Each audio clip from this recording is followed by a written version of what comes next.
Bonsoir, bonjour, chers amis. Donc aujourd'hui, j'aimerais vous présenter un petit peu, faire une synthèse du tome 2 de l'Évangile tel qu'il m'a été révélé de Maria Valtorta. Alors je dis bien une synthèse parce que en fait c'est un tome qui est très détaillé. Il y a à peu près 550 pages, donc il y a beaucoup de détails. Et voilà, alors pour savoir qui était Maria Valtorta, je vous renvoie à la vidéo sur le tome 1 qui date de quelques mois, donc je vous mettrai le lien. Voilà, et puis aussi la petite synthèse que j'avais faite sur le tome 1, vous pourrez retrouver tout ça dans la vidéo que je mettrai en dessous, le lien.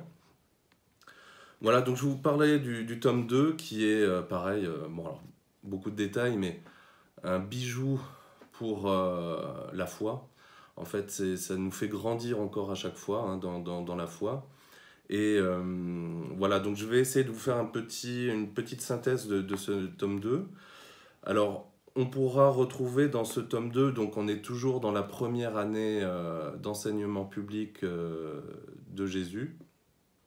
Voilà, donc au début du livre, on va retrouver Jésus qui va mener avec lui quelques disciples, donc à la montagne du jeûne, la montagne désertique. Donc c'est là où il a été tenté par Satan pendant 40 jours. Donc il va expliquer à ses disciples en revenant sur les lieux pourquoi il a fait ça, dans quel but. Et d'ailleurs, j'aimerais vous lire un petit passage qui finalise un petit peu l'enseignement qu'il a donné aux disciples. Donc c'est Jésus qui dit « Alors sont venus les anges du Seigneur. L'homme avait remporté la triple victoire. L'homme savait ce que voulait dire être homme et il avait vaincu. Il était épuisé. Ce combat avait été plus épuisant que le jeûne prolongé. Mais l'esprit dominait.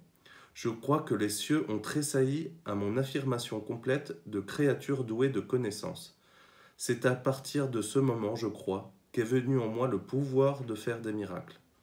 J'avais été Dieu, j'étais devenu l'homme. Maintenant, triomphant des tendances animales liées à la nature humaine, j'étais devenu l'homme-dieu, je le suis. Et comme Dieu, je puis tout. Comme homme, j'ai l'expérience de tout. Vous aussi, agissez comme moi, si vous voulez faire ce que je fais, et faites-le en mémoire de moi. Voilà, je trouve ce passage absolument magnifique. Voilà, donc voilà. Après, on va voir aussi que Judas. Alors, Jésus pleure par rapport à Judas, parce que Judas, voilà, il a. Par rapport à ses fourberies, alors tous les disciples ne l'aiment pas, et puis voilà, Judas a un comportement quand même euh, inacceptable, donc Jésus pleure, prie pour lui. Et on va voir aussi au fur et à mesure de ce tome 2, que Judas voilà, va essayer de changer. Il va progressivement changer, essayer d'être meilleur, faire plaisir à Jésus. Et je crois que même il va demander à ce que Jean, l'apôtre Jean, l'aide dans cette démarche-là. Donc voilà, on voit qu'il y a du début jusqu'à la fin du tome, il y a un changement chez Judas pour être meilleur. Donc ça, je vous laisse le découvrir. Voilà, et puis il y a aussi la rencontre avec Lazare à Béthanie, et Lazare qui deviendra un grand ami de Jésus. Voilà, et puis aussi la venue de Matthieu comme disciple. Voilà, alors Pierre n'était pas content au début, hein. Et puis voilà, donc Matthieu va faire partie des disciples. Et puis il y aura aussi un passage où Jésus va revenir à Nazareth, revoir sa maman, la Vierge Marie, pour lui demander ce qu'elle pense des disciples. Et puis après, Jésus expliquera que ses disciples, c'est le monde, voilà, et que ses disciples représentent le monde. Donc ça, j'ai trouvé ça aussi assez beau. Voilà, et puis il y a un passage qui est quand même assez dur, c'est quelqu'un qui est exploitant de terre, qui s'appelle Doras, et qui va se comporter comme un véritable tyran, qui a aussi méprisé Lazare, voilà. Et puis en fait il va se comporter voilà, comme un véritable dictateur. Il va même mépriser son propre laboureur Jonas qui a faim, qui est sur le point de mourir, qui est très affaibli, qui n'a pas mangé depuis très longtemps, voilà, Et en fait, ce pauvre Jonas là, en fait, va venir même mourir à Nazareth dans la maison de Marie, dans le lit de Joseph. Et voilà, Jésus aura une grande pitié pour ce pauvre Jonas. Donc c'est un passage qui est dur, hein, avec voilà, l'exploitant d'Horace, d'ailleurs qui ira même mourir devant Jésus. Voilà, et puis Lazare aussi présente sa sœur Marthe aussi à Jésus. Alors tous les deux sont quand même très peinés par rapport à Marie-Madeleine, voilà, qui a en fait un comportement qui est très mauvais, et en fait ils ont honte par rapport à leur sœur. Et puis bah, Jésus dit qu'il voilà, il faudra pardonner, qu'elle guérira. Donc voilà, mais on sent voilà, Lazare et Marthe très peinés par rapport à leur sœur.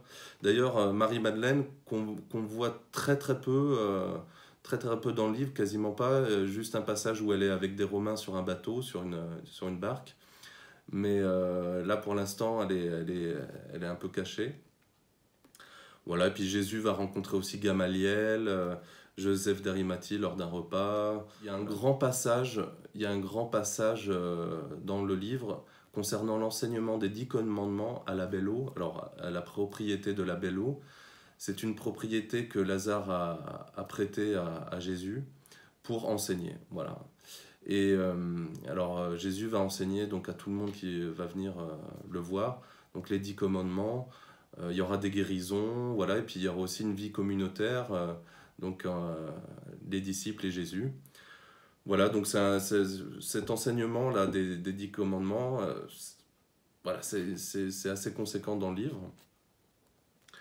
Voilà, ensuite, bah aussi, ce qui est intéressant à voir, c'est que Jésus, dans ce tome 2, bah, va vers les païens, progressivement va vers les païens. Alors d'abord, on voit que bah, Jésus va voir la Samaritaine, donc le passage de la Samaritaine y est dans ce tome 2. Donc Photinaï, qui est la Samaritaine, d'ailleurs, qui est même décrite. Voilà, donc c'est la rencontre avec Jésus et les Samaritains à Sichar, le village de Sichar, village samaritain. Et puis bah, voilà, Jésus va venir, il va y enseigner. Et puis voilà, donc les Samaritains vont avoir une admiration pour le Messie. Aux grandes dames des disciples qui ne comprennent pas ça, qui même boudent Jésus, parce que pour eux c'est impensable d'aller vers les païens. Et même Jésus, donc dans ce tome 2, va aller vers les Romains. Il y a un passage où le soldat Alexandre va avoir beaucoup d'admiration pour Jésus, parce que Jésus aura guéri un petit garçon, voilà, je crois qu'il avait la tête ouverte. Donc voilà, donc le soldat Alexandre va avoir beaucoup d'admiration pour Jésus. Et ensuite, bah, Jésus va guérir aussi un Romain qui était complètement fou. Et Jésus va enseigner voilà, aux Romains qui est le vrai Dieu. Voilà, et puis les Romains qui sont quand même admiratifs de Jésus. Donc Jésus va vers les païens de plus en plus là, dans ce tome 2 et explique pourquoi il y va. Et toujours aux grandes dames des disciples qui voilà, comprennent pas toujours. Voilà, et puis il y a aussi un grand moment sur l'apostolat féminin où Jésus voilà, enseigne voilà, les femmes qui vont venir le suivre. Et puis notamment, il y a aussi une jeune fille qui avait été guérie par Jésus au tout début du tome, qu'on retrouve à la fin, et voilà, qui était sur le point de se marier et qui veut devenir vierge pour se consacrer au Seigneur. Donc voilà, veut devenir vierge. Voilà, et puis un passage qui m'a vraiment marqué aussi, vraiment très émouvant, c'est Jésus qui va rendre visite à Jean le Baptiste pour la dernière fois, donc à la grotte de Jean le Baptiste. Donc un moment très émouvant où, voilà, où Jésus va avoir beaucoup d'affection pour Jean le Baptiste, son cousin.